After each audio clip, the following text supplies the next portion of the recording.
Your name, please? William Easter. Mr. William Easter? Right.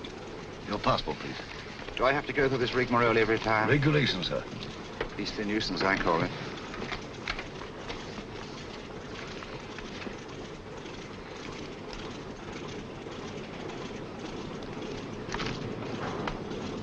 You'll receive your American visa in Lisbon. Will there be time? Definitely. We seem to have cut our time pretty close, Sir Henry. Have you a word, Sir Henry? Do you wish to make any comments, sir? Sir Henry, what is your destination, New York or Washington? I'm sorry, I have nothing to say. Sir Henry Marchmont, official business. Oh, Sir Henry Marchmont. Sir Henry, Joe? Good luck, Sir Henry. Thanks, I may need it. Shall I take your case, sir? Definitely not. Sir Henry, don't mind. I see. You think the old boy carried the fate of the Empire in that little black case? Perhaps he does. Time's up, boys. Roll it away. Lively now. Hey, just a moment. You're shy of one passenger. Hold on. Wait a bit. Wait, I say. I've got passage. Yes, all right. Your name, sir? Grayson's Lane. John Grayson, Senior Clerk, Paolo Nash and Paolo, Solicitors, Chancery Lane. You've got it all there. Everything quite regular. Sorry to delay you. Missed the bus. Had to take a taxi. Fearful nuisance. Yes, sir. Hop aboard, will you? We're late now. Thanks. Thanks awfully. Sorry to delay. Thanks awfully. Right-ho, boys. Roll it away. Excuse me, sir. Awfully sorry. Quite all right. No sense of balance. None whatever. Thanks. Clumsy of me. No sense of balance. That's what it is. Effect of the inner ear, I fancy.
when I read that you were en route to Washington, Sir Henry, I just couldn't rest until I found you. Now, do you know, when can you dine with us? Very kind, Mrs. Jellison. I'll put you first on my unofficial list. Oh, I have a much better idea. You must let me put you up during your stay. Thanks very much, Washington but- is so crowded. I'll put you in the blue room. Come in.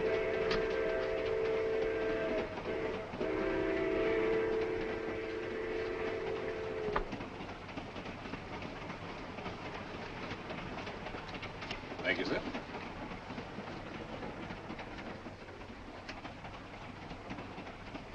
But if Sir Henry isn't the one, who is? I don't know. But the head received a cable from London tipping him off. It's up to us to find the real British agent before this train reaches Washington. Yeah. Whoever's got the document will be protected there. If Sir Henry isn't carrying it... I've got it.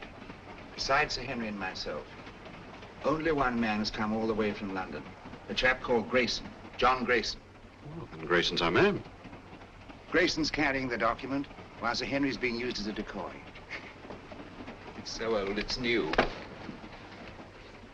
When Grayson leaves the club car and goes to get his luggage, that's our cue. We know what to do, Easter. Good. That's Grayson standing at the bar. The little fella.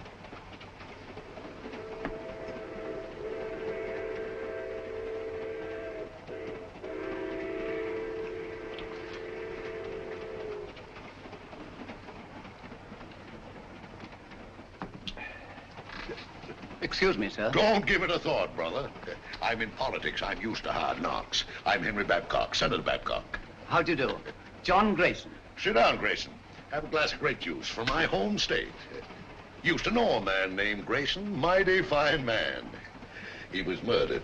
2 grapes, George. On the fire, sir. This book has got me all confused. I do wish you'd set me straight on the international situation. Rather large order, I'm afraid. Oh, you're so right, Sir Henry. One must take the broader view, I always say.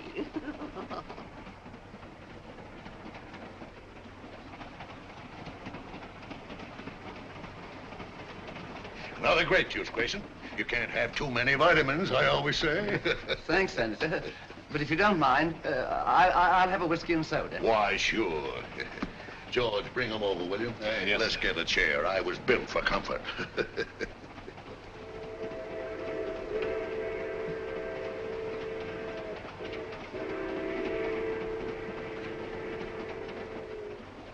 Jolly little beggars, what? Kept so myself as a lad, till Mother got a cat. Shh. Don't say Z-A-D. Oh, sorry.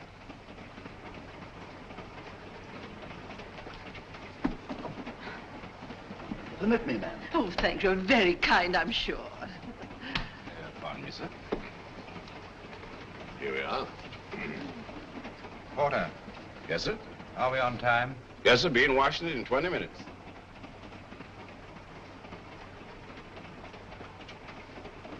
By the way, Grayson, what's your line? Line? Yeah, what business you in? What's your racket? Oh, I represent a London legal firm, Paolo, Nash & Paolo. Paolo.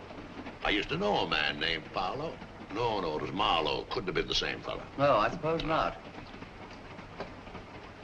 I've been making a tour of my state, getting the opinions of the home folks, taking a lot of their ideas back to Washington. I'd like to hear more of your activities, Senator. Give me your address, sir, and I'll have all my speeches mailed to you. You're quite too kind, sir. Sorry I have no card.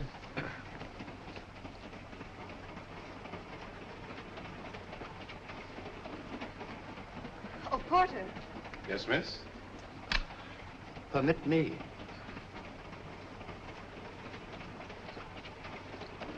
Thank you very much. Not at all. I'll be at this address for the next week or so. I hope. Thank you. I'll get my papers together. Present meeting, my friend. Better look me up in Washington. I'll just get my bag. Thank you, thank you. Oh, I forgot to pay George. Excuse me, sir. Well, what's the matter with the lights? Yes, sir. your seat! Just a little blackout. Keep your seat! Mice! Oh, dear. All gone.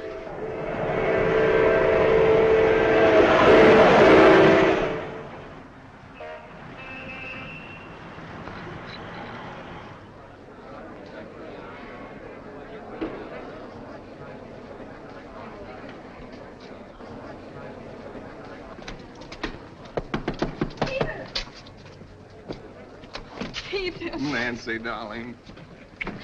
I didn't dream you'd be able to meet me. I got leave. Oh, darling, that's wonderful. Just 3 days. Oh, that's awful. We haven't a second to lose. First thing I did As I was saying, Sir Henry. was get this. Oh, honey. This finger. Well, I haven't had much experience. Look, day after tomorrow, your aunt's giving us a reception. Until then, you and I are going to be a couple of busy people. Oh, I beg your pardon.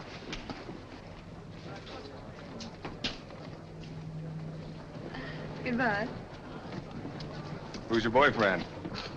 You needn't worry. He just lit a cigarette for me.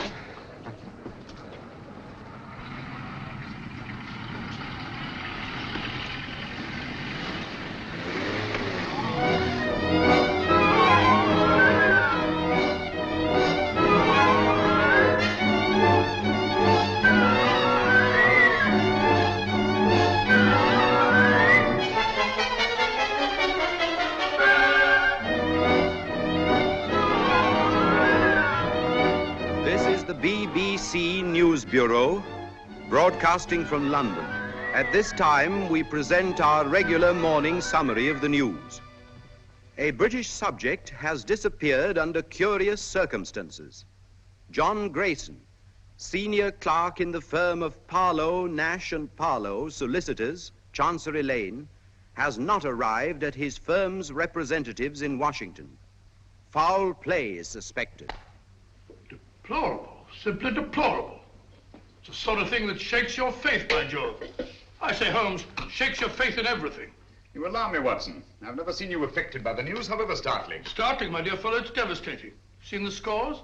The Navy got 428 for 6 wickets against the Army at Lord's. May I draw your attention to the fact that really momentous things are happening in the world today? I know all about that. I'll get to them later on. Excuse me. Man, my egg, old bean. Oh, I'm sorry. With your consuming interest in the game, I'm surprised that you've changed your mind about running up to Lord's cricket ground this afternoon. It can't be helped. I had to put it off. How did you know I changed my mind? Elementary, my dear Watson. Invariably, when you go to a cricket match, you fill your flask with my best whiskey. Just now I noted in passing that the flask was empty. The single whiff informed me that it had been recently filled. Obviously, after filling it, you would pour the contents back into the bottle. Therefore, you had changed your mind about a cricket match. You amaze me, Holmes. You positively amaze me. Come in, Mrs. Hudson. Oh, excuse me, Mr. Holmes. There's a gentleman, and he's very insistent. Well, I do declare he followed me right up the stairs. Didn't I ask you to wait? My good woman, you may ask me to wait, but not the British Empire. Mr. Holmes, I must talk to you immediately. How are you, Mr. Arons? That will be all now, thank you, Mrs. Hudson. My good woman, indeed. Arons? I seem to know that name. Don't tell me, my dear Watson, that you don't recognize Mr. Arons at the Home Office. Oh, yes, of course. I knew you the moment you came in. How are you, Arons? How do you do? Did you see what the Navy did to the Army at Lord's yesterday? All right, Watson, go on with your breakfast. Bad show. 428, 6 wickets. Mr. Holmes, I'm here on a matter of the utmost secrecy. Now, I assure you, Mr. Arons, that Dr. Watson is the very soul of discretion. Won't you sit down? By the way, Watson, please be so good as to keep tapping on the table with your knife. Tapping on the table, yes. It will break the wavelengths if by any chance there's a dictograph in the walls. Oh, really? Cigarette? No, thank you. You can stop now, Watson. Well, Mr. Arons, I take it you've called on me in connection with the kidnapping of John Grayson in America last night. Oh, yes. Yes, exactly. Grayson was carrying a document of a very confidential nature. Indeed. Its contents are of such great international importance that I am not at liberty to reveal them. But if that document falls into the hands of the enemy, I can only say it will be absolutely disastrous for this government and our allies. For that reason, we did not wish to transport it to Washington in the usual way. So, a regular King's messenger, Sir Henry Marchmont, was dispatched. Not carrying the document, of course. That's right. Sir Henry was the sort of... sort of red herring, shall we say? Precisely. The document was actually entrusted to a reliable but insignificant man in our Secret Service. On his arrival in Washington, he was to make himself known to Sir Henry and deliver the document. Now, not even Sir Henry knew that this man, Pettibone, who traveled under the name of John Grayson, was the real messenger. Pettibone? Yes. Alfred Pettibone? Yes. Good man. None better. I've worked with him often. I hope you may be able to work with him again. But he's completely disappeared. He's vanished, gone, without leaving a trace. I can see the possibility of serious ramifications in his disappearance. Exactly. So far, we've been able to keep the knowledge of our loss from both the American and British public. Holmes, you must retrieve that document before it can be used against us. Of course, the Washington police have been notified of Grayson's disappearance, but even they don't know that he was carrying the document. Now, that's about all the detail I'm at liberty to give you. Well, if they've got Grayson, that is Pettibone, they must have got the papers. Not necessarily, Watson. It doesn't follow because they've got the man, they've got the document. What form was this document in? It was typed on 2 sheets of legal paper. 2 sheets? That's too bulky to swallow. And dry, Watson. Fearfully dry. Especially legal papers. Well, whatever shape the document was in, I trust Pettibone to get rid of it before anyone could lay hands on him. The document must be found before it falls into the hands of our enemies. I'm here on behalf of His Majesty's government to urge you to find it. That means going to Washington, of course. With all possible speed. A bomber is waiting for you at Croydon. Goodbye, Dr. Watson. Goodbye, sir. Goodbye, Aarons. Goodbye, Holmes. Good luck. Thanks very much. We're relying on you. Well, Watson, we're off to Washington at once. America? I say, that's exciting. I've never seen a game of baseball. Let's go and start packing at once. First, I'd like to take a look at the home of Alfred Pettibone. Come on, Watson.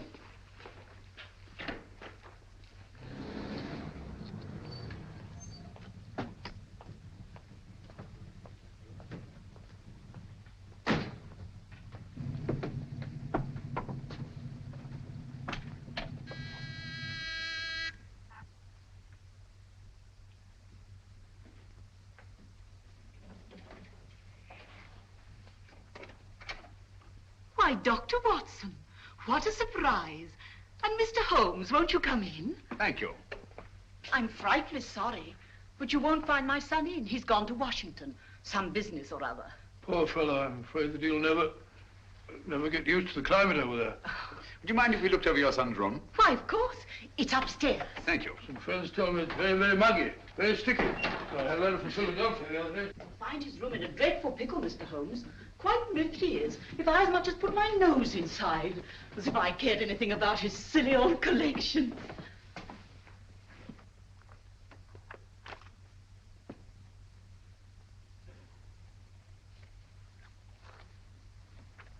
This sort of Pettibone seems a curious sort of fellow. Sort of collector of collections. Postage stamps. Military buttons. Butterfly. I don't know. Bugs, snapshots, all sorts of rubbish. Yes, I shall write a monograph someday on the noxious habit of accumulating useless trivia.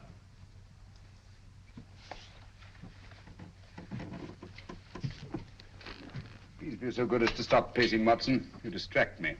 All right, all right.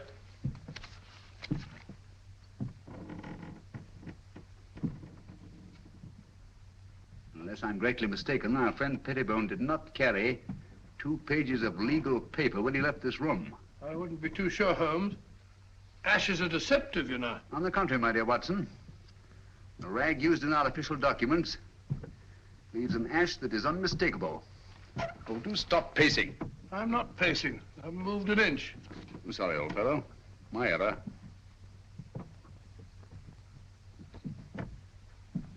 Must be Mrs. Pettibone. Heavy woman, light on her feet. Doesn't follow. Our friend seems to be quite a camera enthusiast. What's this? Cook F1.5. That's a very fast lens. F35. Summer. Copying setup. American match folders. That's right. USA. Now, why would Pettibone want American match folders in his work? And a microscope. Most interesting. Oh, what's this? Watson, this microscope was last used for examining microfilm. I'm beginning to see the pattern. Stop now. Did you know that the letters of our soldiers overseas are being photographed on microfilm so that one carrier pigeon can carry the equivalent of 18,000 letters? Oh, really?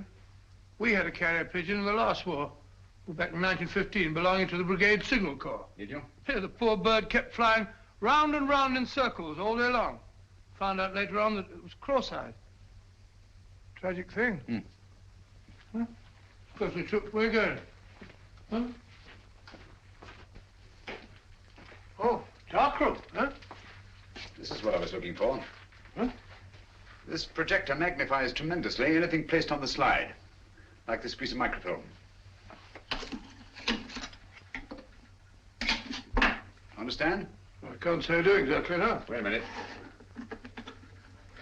I'll show you what he's photographed.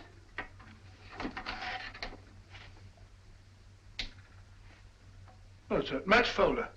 What do you want to photograph that for? Probably to line up his equipment before he photographed the document. We've got it, Watson. Look over? Yes. Come along. Oh, it's all as clear as mud to me. Just as I thought.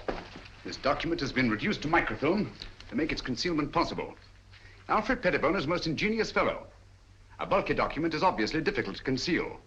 But 2 pages of a state paper, photographed on microfilm, would be reduced to a size no larger than a halfpenny stamp. Slitting a match folder with this razor blade, Pettibone placed the now minute document inside, stuck it together again, and there he had it. An American match folder, rare in London, but completely inconspicuous in the United States. Do you mean to say we're off to America just to look for a match folder? It's a big country. A big country, Watson. And a small match folder. Come along.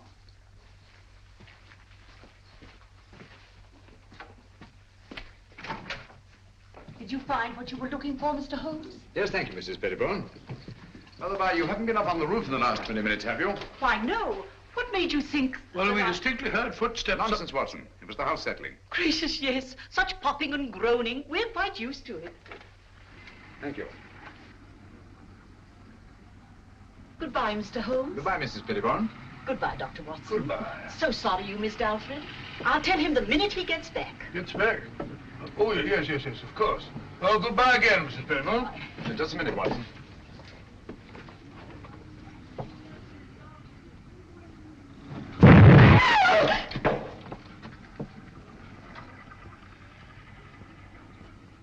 That was no accident, I assure you, Watson. Well, aren't you going to find out who did it? Time's too precious now. But at least I know they've learned of my entry into the case. They? Who are they? The same group that took Alfred Pettibone off the train on his way to Washington. A group that will stop at nothing to get their hands on the document he carried. Their leader is a clever, resourceful criminal who seems to have sources of information from everywhere. Oh, that means a worldwide organization. Who'll stop at nothing, you say? Quite. That's why we must get our bags and ourselves aboard that bomber without delay. We're opposed by an adversary worthy of our best efforts. At present, he has all the advantages.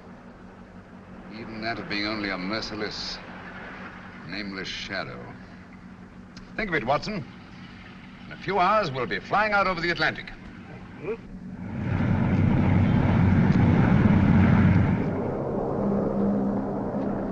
We're flying over New York, sir.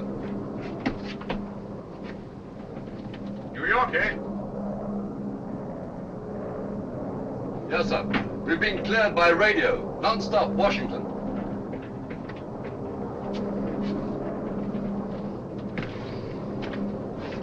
What is that book that so engrosses your attention, Watson? A book on the quaint customs and manners of America.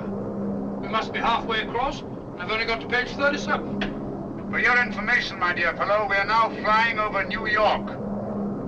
Flying over New York? Gracious me. What do you think?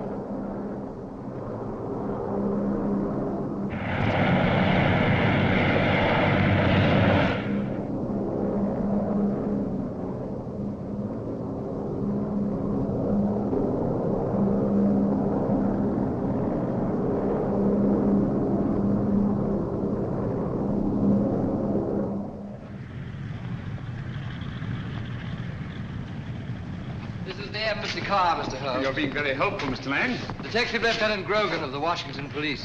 How do you do? Welcome to Washington. Thank you. This is my associate, Dr. Watson. How do you do, sir? How are you? I suppose I should say, how are you, buddy? What's cooking? Oh, come along, Watson. Oh, it says it's in the book. What was cooking?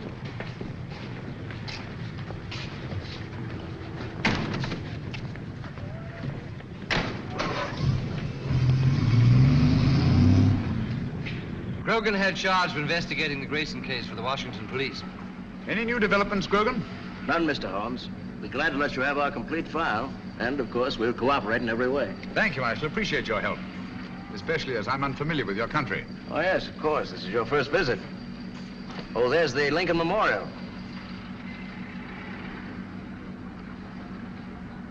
Most impressive. Oh, by the by, Mr. Lang, thank you for your cablegram. I received it just before I left London. Cable? I sent no cable. About our reservations at the Hotel Metropole. Why, no. We thought you'd stay at the embassy, of course. Look at that. Well, since some strange person has taken such an extraordinary interest in my welfare, I think I shall stay at the Hotel Metropole. Oh, Mr. Holmes, there's the Washington Monument. There's the Capitol, Mr. Holmes.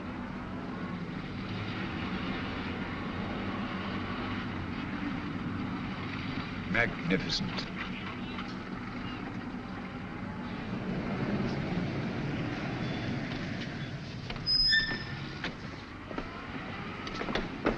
We're expecting you, Mr. Holmes. Thank you.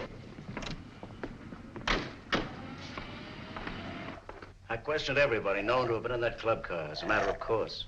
Sir Henry Marchmont confirms that Grayson had contact only with the people on this list. Now, he had a drink with Senator Babcock, and he chatted with a Miss Pringle about some mice she had in the cage, and he picked up a book dropped by Mrs. Jellison. Not very much to go on. How many of these people have been attacked already? I've heard about your deductions, Mr. Holmes. Well, Senator Babcock was held up on his way from the station, with nothing taken. And Mrs. Jellison's home was ransacked that night. And she found the book that she carried from the train literally torn to bits. That's right. Miss Pringle? Well, Miss Pringle says someone released the mice from the cage during the night sometime, and she found the cage torn apart. What happened to the mice, I wonder? An intriguing line of thought, Watson, but not essential to the case. Mm-hmm. Apparently, Grogan, they're still looking for the document. I'd very much like to have a look at that club car. Well, that'll be easy. I have the car held in a siding in the railroad yard. Good. But we've searched the car thoroughly, Mr. Holmes. We couldn't find a thing. Well...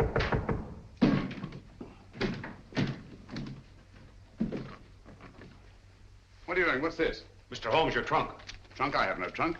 It says right there. To Sherlock Holmes, Hotel Metropole. How was this trunk delivered? An expressman brought it, sir. What's the name of the company? Do you remember the license number? Naturally, I didn't notice that. I just signed for it. All right, thank you. That'll do.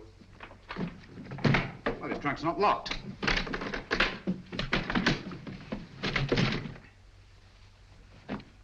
Great Scott. Poor chap. You recognize him, Mr. Holmes? Yes. Who was he? The man we're looking for, John Grayson. His real name is Alfred Pettibone. British Secret Service. Why should they send the body here? Obviously to frighten us. Or to tell us they know that Sherlock Holmes is on the case. Gentlemen, they knew we were on the case as early as their attempt on our lives in London. They're much too intelligent to believe that a corpse would frighten a trained detective. No, I rather think they intend this as a message. And they wanted to be sure that I'd be here at the Hotel Metropole to receive it. Message? What do you mean? They want us to believe that they found the document, and therefore have no further use for Grayson. Well, if that's true, then we're done for. I'm not so sure that it is true, Watson. If they have the document, why are they wasting time sending me this? No, it's an attempt to throw me off the track. Grogan, you've a police laboratory, of course. Certainly. I'll see what I can find out about the body. Yes, whatever marks it reveals. And the trunk. A microscopic examination. Everything about it. The lining, the blanket in which the body is wrapped, everything. Let nothing escape. We have the best police laboratories in the world, Mr. Holmes. I beg your pardon, Lieutenant Grogan. You see, I'm so accustomed to working quite alone at my lodgings in Baker Street that I sometimes forget the more modern scientific methods so particularly effective here in America. But if there's anything there, they'll find it, Mr. Holmes. While you're doing that, I'll take a look at the club car. Coming, Watson? Here we are, Mr. Holmes. I have the port, as you asked, and the railroad company sent Mr. Moore to unlock for us. Delighted. How do you do? Very good. Let's go in. This way, gentlemen. Well, it looks as if the police have made a thorough search. Whoever did it, it wasn't the police. There have been visitors here since our friend Grogan. My goodness, look at our car. Talk about a blitz. I say, Holmes, if Grayson hid anything in this car, it certainly isn't here now. Not necessarily, Watson. If you'll help me put this place in some kind of order. Yes, sir, boss.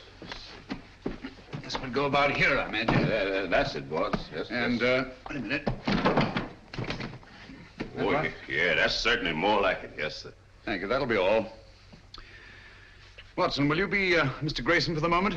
Grayson? Oh, if you want me to, old man.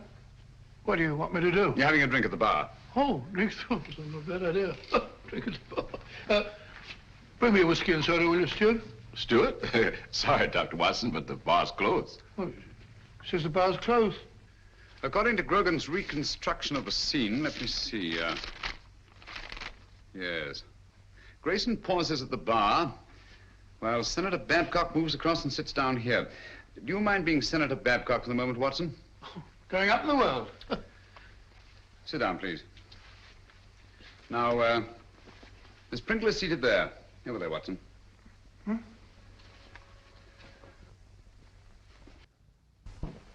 Now, Miss Pringle.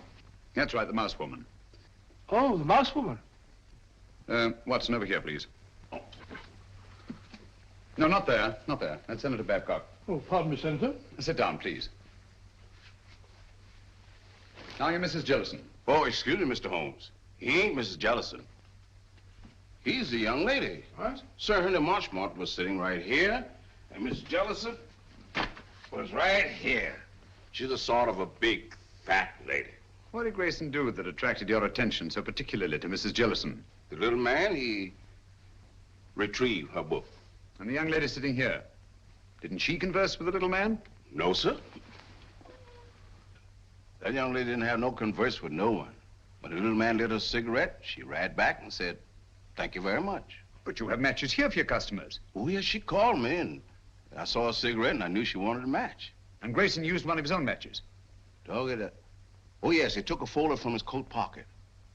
Did he put the match folder back in his pocket, or did he give it to the young lady? I don't remember. I was fairly busy. Try to remember. Oh, if I should try to doomsday, I couldn't rightly say just what happened to that match folder. Oh, yes. I remember just one important thing. What? When the little man lit her cigarette, he said something very peculiar. What was it? He said, "Permit me." Oh. Well, gentlemen, I'm extremely grateful to all of you. That's all we can do for the present, I think. Since the place was torn to bits after the murder of Grayson, and the attacks on Senator Babcock, Mrs. Jellison, and Miss Pringle, I'm convinced that the document left the club car long before these events. But how? By whom? And who was the mysterious young lady whose cigarette Grayson lighted? Did anyone meet the young lady? He sure did. He? Who was he? Tall, handsome, in a uniform. I see. I suppose you wouldn't remember what kind of a uniform. I certainly would. Lieutenant, Navy flyer. My boy's in the Army. He's going to be a flyer, too. Splendid. Did you happen to hear them say anything? Oh, I didn't happen. I just couldn't help hearing it. Mm-hmm. Well, what did they say? Oh, yes, he said he had 3-day leave. They had to move fast before the big part of her aunt was giving them. Then, too, he put a ring on her finger, and they both looked mighty happy. Mm-hmm. Just the way you're looking right now. And the way I'm looking myself. Come on, Watson. That's the girl. I told the head I could swear to it. Is the address there? All there. Right in our laps. And also right in the lap of Sherlock Holmes. That's the least of our worries. The head could handle 10 like Holmes. I hope so. But don't underrate that Englishman. I have several friends who did. They now grace some of the best prisons in England.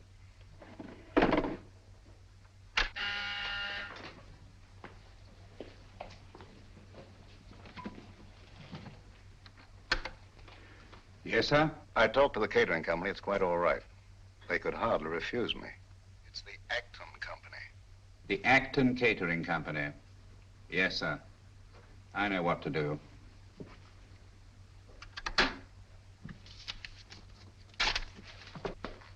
Pop over there.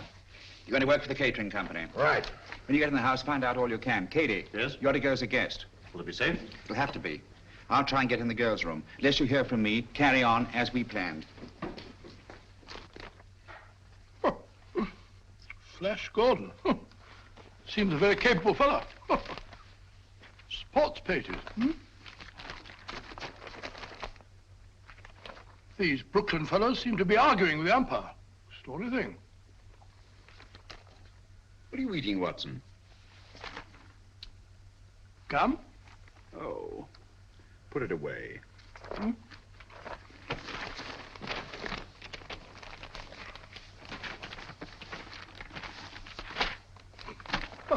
Never seen you take an interest in the society columns before. It's a concern I'll drop at once, I assure you, Watson. You found what you're looking for? Well, how do you know this is the girl? It would be an extraordinary coincidence, wouldn't it? If more than one naval lieutenant in Washington were to become engaged in the last few days to a girl from New York whose aunt was giving them a reception. By Joe, you must be right. She's a pretty girl. Yes. He's walking around with dynamite in her handbag.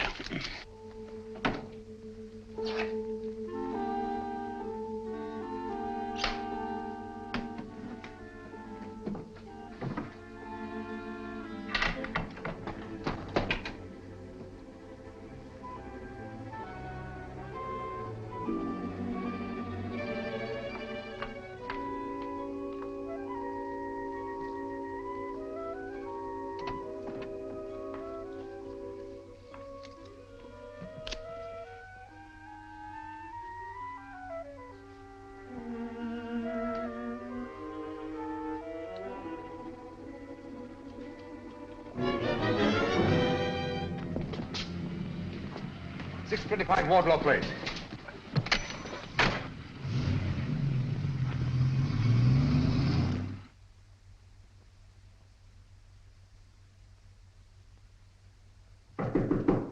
Who is it? Me, Pete. You can't come up here. I did, though. One get you two. That party's gonna be awfully dull after this. Let's not go. Let's go away and get married. You've only got one more day. That's an idea. No, we can't do that to Annie. I'll tell you. Let's sneak a look at the new apartment. It was awful sweet of Auntie to give us the whole floor of this house for our apartment. The least we can do is let her have the fun of showing it to us. Okay. Let's face the party. I'll get my bag.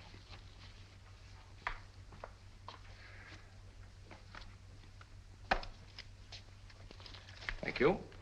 Oh, no, you don't. That's the way I got them.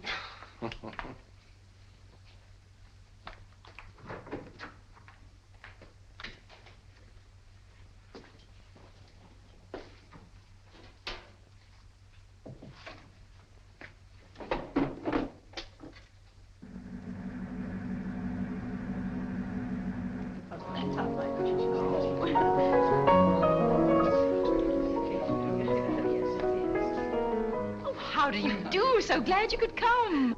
This is Mrs... Oh, dear, what is your name? Ruxton. Of course I know it as well as my own. And this is Mrs. Vale. How do you do? Isn't it? Quite. Oh, of course. Any luck? Not yet. That must be Lieutenant Merriam with Miss Partridge over there. Certainly glad to hear the news, Pete. Congratulations. Well, thank you, Major. Thank you. You're a lucky guy, Pete. I'll see you later. 3rd floor, 1st door. Right. I'll wait there. You bring him up. Thank you, sir. A toast to the happy couple. A toast. Thank you. Very good. Happy landing. May I have one of those, certainly? Me too. Thank you. I'll have one. You know what I'm doing. Lieutenant Merriam? Telephone, sir. Navy Department calling. Oh, yes. Be right back. Lead on, McDuff. This way, sir. Matches. Match me, darling. Dig them up. Thank you. Oh, Pete, hold it. You can keep them, Major. Oh, thank you.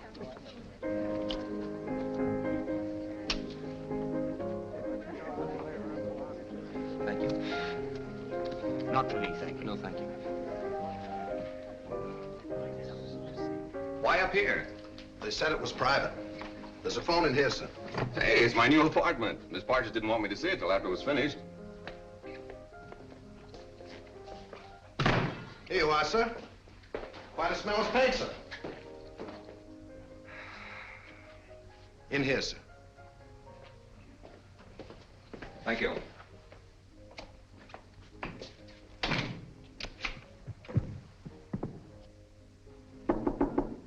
Okay, now. We should get some action, Sir Henry, with Sherlock Holmes in Washington. Yes.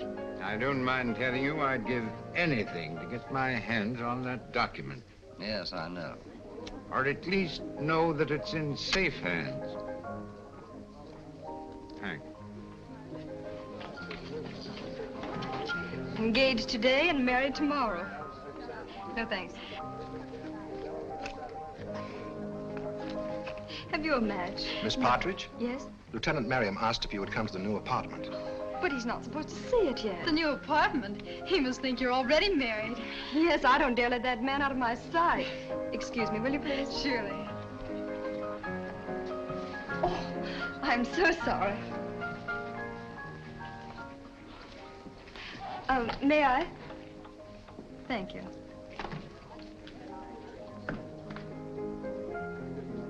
This way, please. Oh, I know the way, thank you.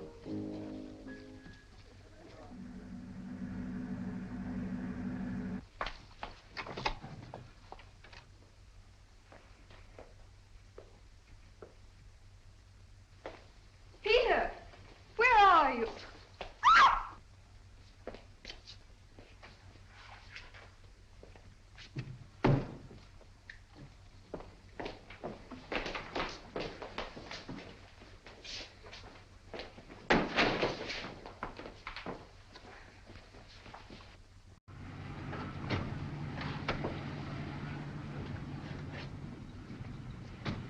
Well, here we are, Grogan. Good connection. We'd better go into the party. Well, I think you better go in first, Mr. Holmes. I'm not very good at this sort of thing. I think you do all right.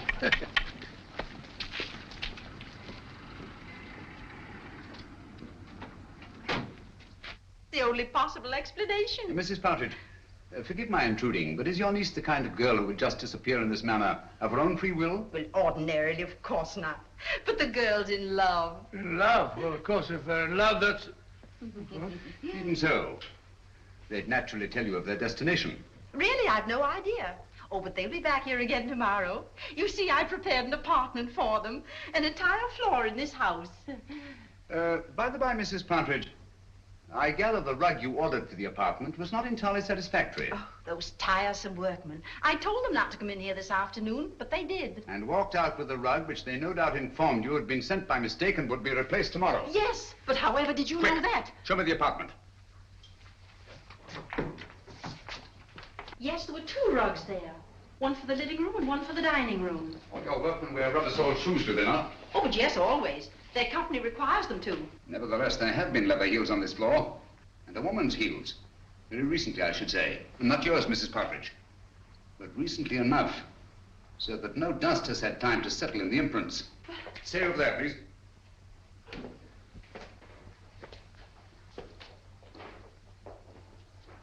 There seems to be a struggle over there. A woman's footprints disappear and a man's leather heels come round and stop there. Either she was carried out in the carpet or else... Where does that door lead to? Why, it's a dressing room. Perhaps an ordinary skeleton key. Try it. Watson, this is a matter for you, I'm afraid. Excuse me. Who is he? Is it Miriam? Peter! Take it easy, Mrs. Partridge. Let the doctor examine him. How is he, Watson? Nasty crack on the head. Nothing serious, thank heavens. Is there somewhere where you can lie down? Of course. Poor Peter. Take him to my room. Yeah, son, put your arm around my neck. That's the don't you? Mr. Holmes, you must find Nancy. Quite. Poor Peter. Girl disappeared right from under our noses. It's unbelievable. I better try to trace that truck. That won't lead us anywhere. Our antagonist is too clever for that. But the girl must be found immediately. You're sure the police chemists found nothing definite in their examination of the trunk? Not one thing pertinent to the case. What about Grayson's body and the blanket it was wrapped in? Nothing. Every object connected with this case has some kind of story to tell.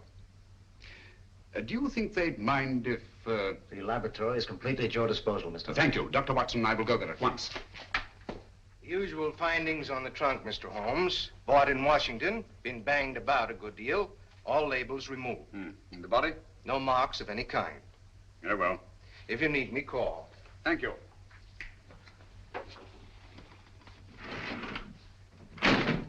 Watson, please. Just tidying up a bit. This blanket is beginning to tell me many things. Really? You don't say so. It only remains to translate them properly. Yes. And just as I thought. This blanket has had a most varied history. It's been on many a sea voyage. The latest not 6 months ago. Since then, it has been used to wrap a multiplicity of objects. Carvings of teak wood, candle snuffers made of pewter.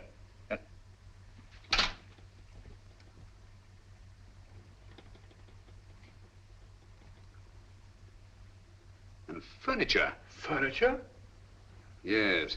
Teakwood leaves an unmistakable stain. Pewter rubs off easily.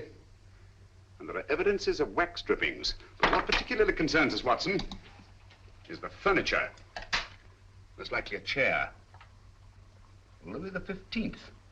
In yellow and maroon satin. What do all these things suggest to you, Watson? Let me see. An aunt of mine, Matilda, lives in Brighton. Very old-fashioned. Very aged. Exactly. Antiques. We've a lot of ground to cover before nightfall. Ground? What ground? If necessary, all the antique shops in Washington. A-N-T-I. There we are, antiques. Antiques? What connection is there, Louis XV's chair with this partridge girl? This sliver of wood came from a Louis XV chair that had once been wrapped in that blanket. From other evidences the blanket supplies, I deduce that it's been used in an antique shop, and whoever controls those antiques murdered Grayson and kidnapped the girl. What? That's it, Watson. Come along. Before the girl's kidnapper becomes her murderer.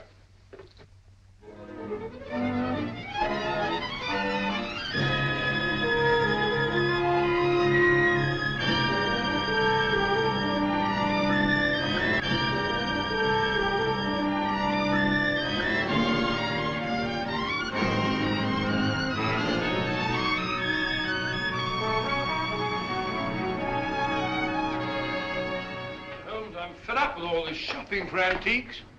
We must keep searching, Watson. The girl's in grave danger. Hello. Hello? Oh, sorry. What is it, huh? This isn't the place it seems to be. Look, Watson. Those cabinets.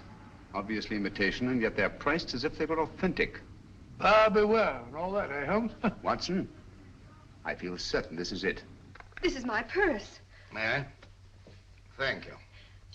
What kind of a joke is this? Oh, don't bother to answer. You can tell the police all about it. And you shall, I promise you. But there are no police here. Haven't you noticed? We are quite alone. I sent for you to ask you a few questions.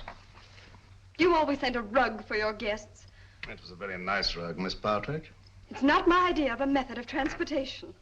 No, I'm sorry about that, but I'm afraid it was unavoidable. But why? You've no right to bring me here like this. I've always found it wise to take what rights I can get. Miss Partridge, you have a document which I must have. Document? I have no document. It won't do you any good to deny it. But I do deny it. I don't know what you're talking about. You'll remain a prisoner until you produce it. How can I produce it when I haven't got it? But you have.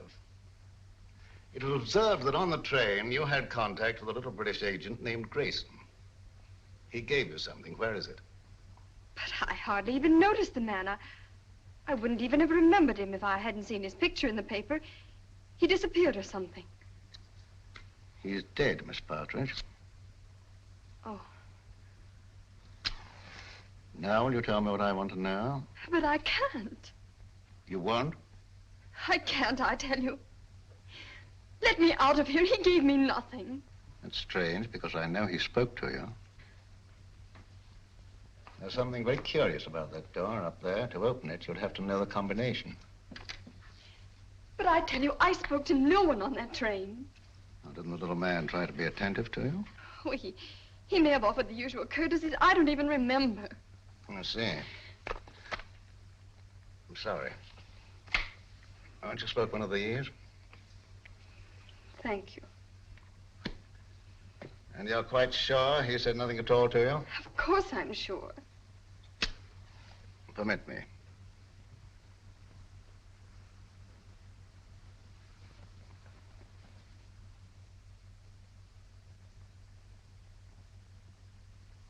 And you're certain that nothing passed between you? I'm certain. Mr. Howe, please. I must ask you to trust me with your bag a little longer. I have an eccentric interest in the linings of purses. It's a foible. You know Mr. Howe, I believe. Mr. Howe is a gentleman of unusual accomplishments. Under his influence, I've known people talk fluently who never talked before. But I don't know anything, I tell you. Nothing. Nothing, I swear it. I don't know anything.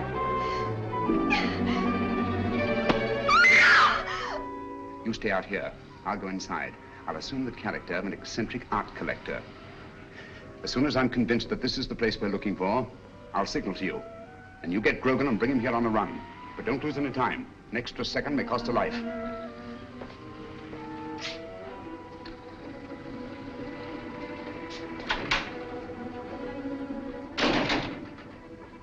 No, madam, I don't know who she is. But notice the modeling. It has good symmetry, good lines. Oh, I'll be right with you, sir. No, thank you. I'll just take a look around.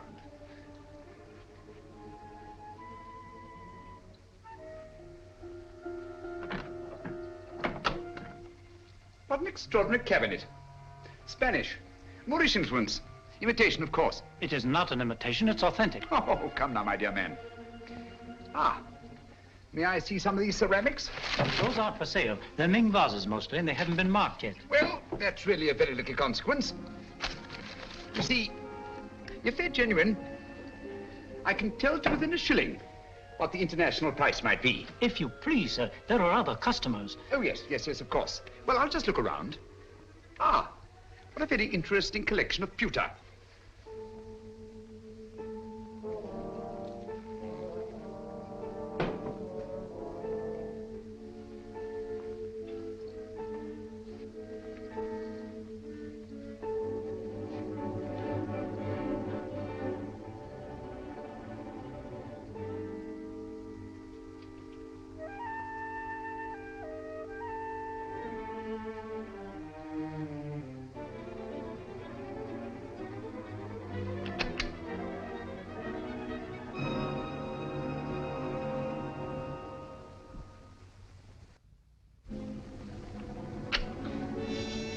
That'll be $500. Now, would you just give me the address where you want it sent? Yes, Mrs. J. Wellington, Jr. DuPont Circle.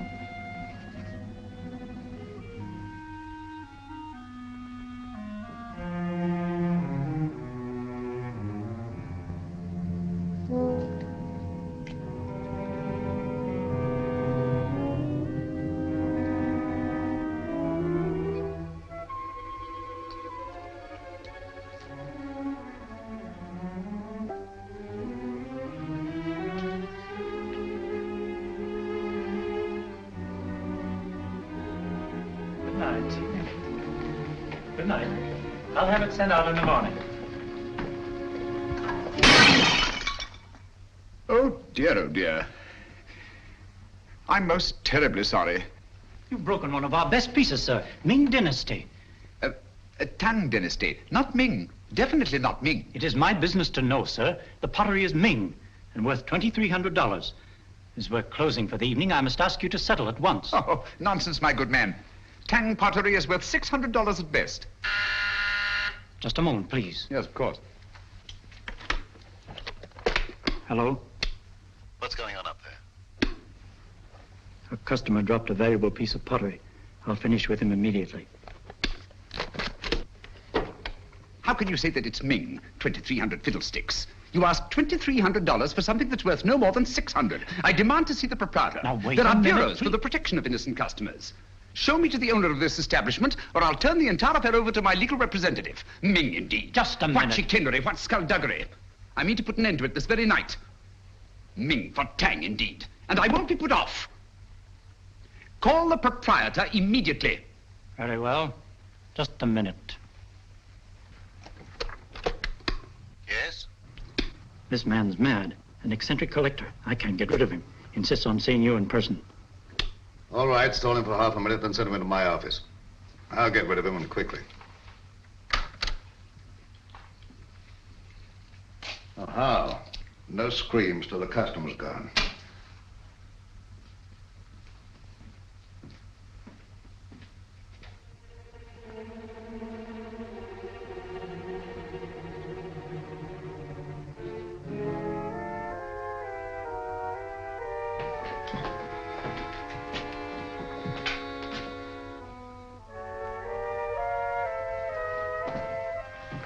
You get downstairs. Yes, sir.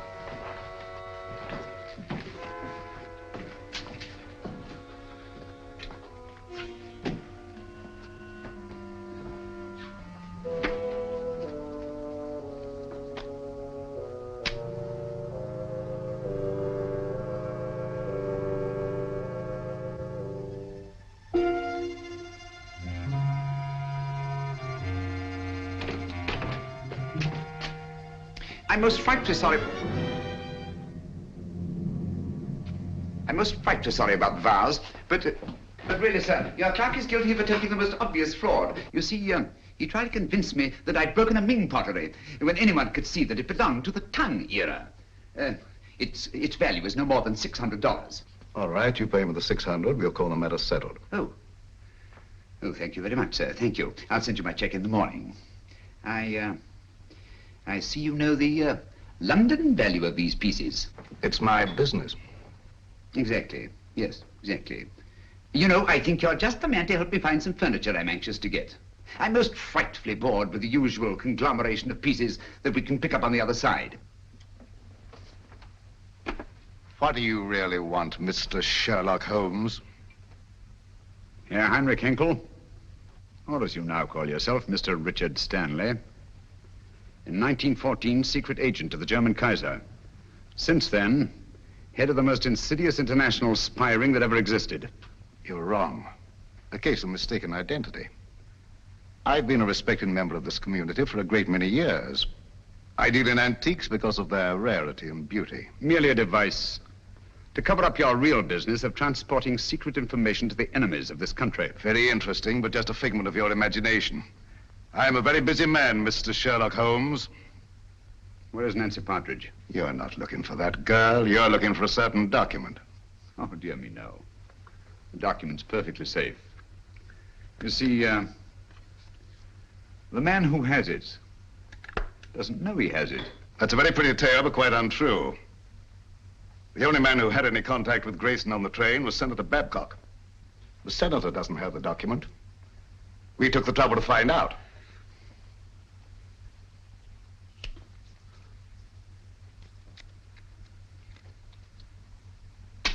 Permit me. Thank you.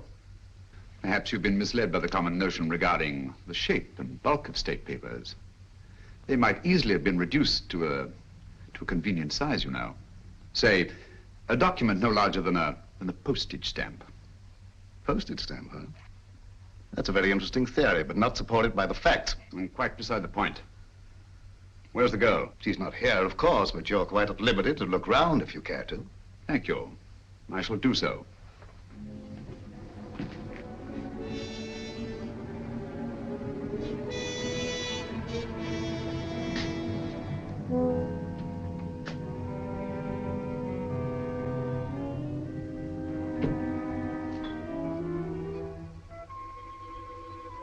Interesting piece. Spanish, isn't it? Moorish. Oh, my error. It's an amazing specimen. I assure you won't find what you're looking for there. You stimulate my curiosity.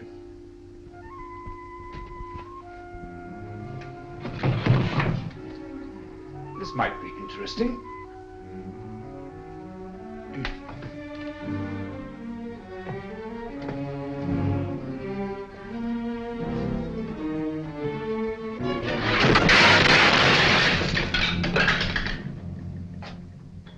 The Moors were an incredibly inventive people, weren't they?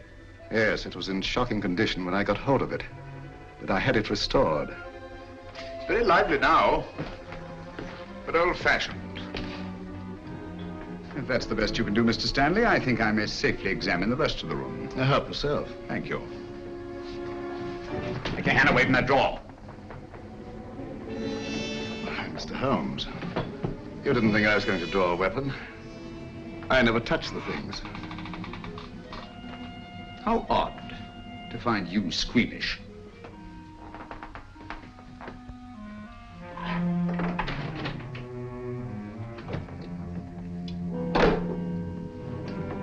That connects only with the shop. You're very quick to say so. And yet a short while ago, I saw two other men in this room.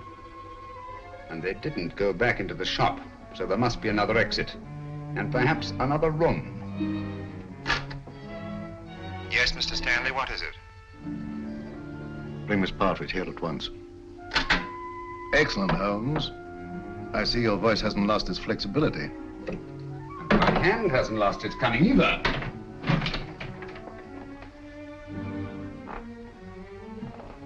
When they come here, tell them to leave the girl with you and to clear out. You think I'll do that? Yes, you will. You're playing with lives now, Stanley. Not just the girls. Thousands, millions perhaps. And we don't intend to let one man have that much power. Not now, not at any time in the future. I prefer you alive to face the retribution that's coming to you. But if I have to do it...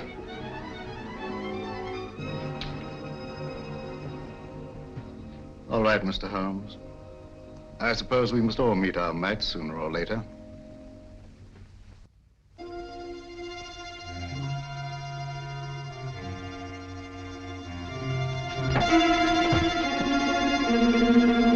That's enough, boys. Take your hands off him. Well, Mr. Holmes?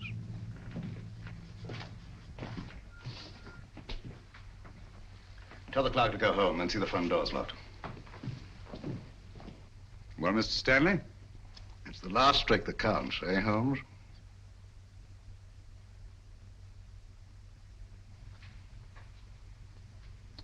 I'll remind you of that later.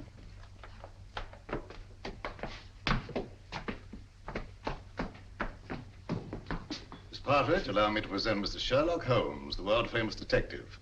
He's come to rescue you. I don't believe you. Oddly enough, he's telling the truth. My name is Sherlock Holmes, and I did come here to help you. But I seem rather to have missed it. I'm sorry. I'm afraid you've had a bad time.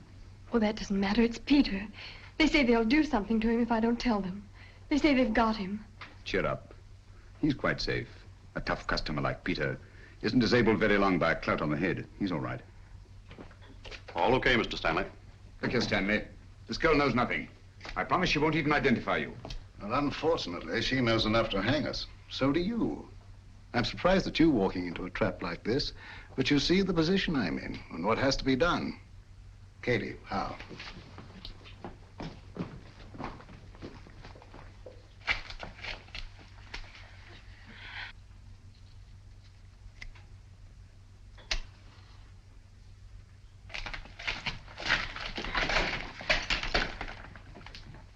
It will give me great pleasure to attend to Mr. Holmes personally. Easter, and the girl's yours.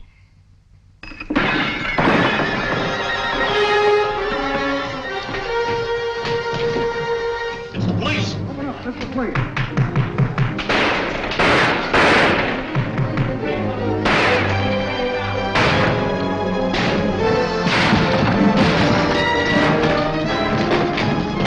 Holmes, where are you? You all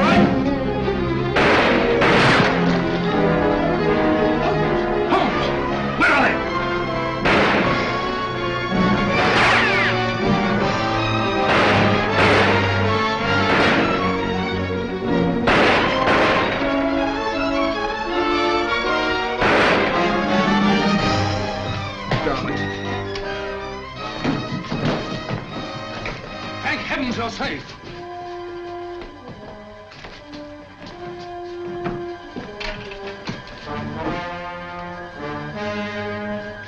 Quick! Stanley's escaped. All right, boys, bring them along. Come on, Lieutenant. Let's go, sir. Send it off this building. Double quick.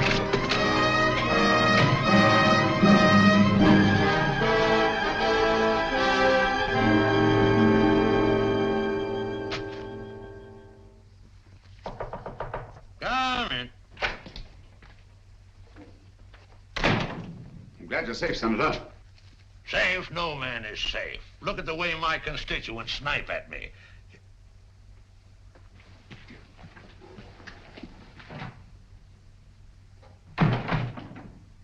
I don't recall seeing your face before, stranger. I don't think we've met. Well, that explains it. My name is Sherlock Holmes. Glad to know you, Holmes. What's on your mind? Senator Babcock, I'm here to inform you of grave peril to your life. Richard Stanley, a dangerous criminal, is now on his way here. Richard Stanley? Why, he's the most respectable citizen of Washington, has been for years. What could Stanley possibly want from me? A document. From under the stamps of a letter given to you by a chap named Grayson. Grayson? Grayson? Used to know a man. Grayson? Why, that's the fellow disappeared. Say, I got that envelope right here in my wallet. Now, what does Stanley think could be under these stamps? A secret document of grave import. Reduced to microfilm and concealed under these very stamps. Thank you very much, Mr. Holmes. That's just what I wanted to know. I might have missed this microfilm if you hadn't led me to it. I seem to have underestimated your capabilities, Mr. Stanley. Yes, Mr. Holmes. Your famous powers of deduction and observation made you very well in Limehouse or Soho. But here in America, I believe you're out of your depth. If so, the verdict of history will be severe indeed. You nervous, Sherlock Holmes? I must confess to a marked irritation. Do you mind if I smoke?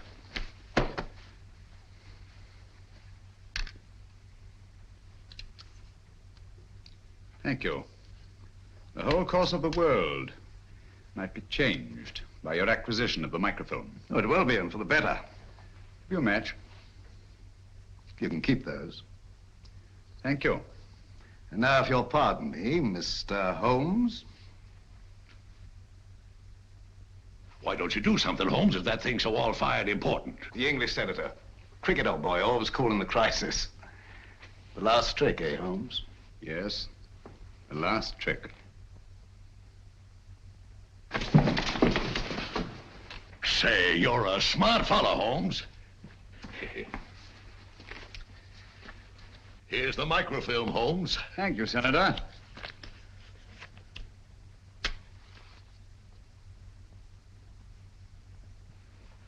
I say, Holmes.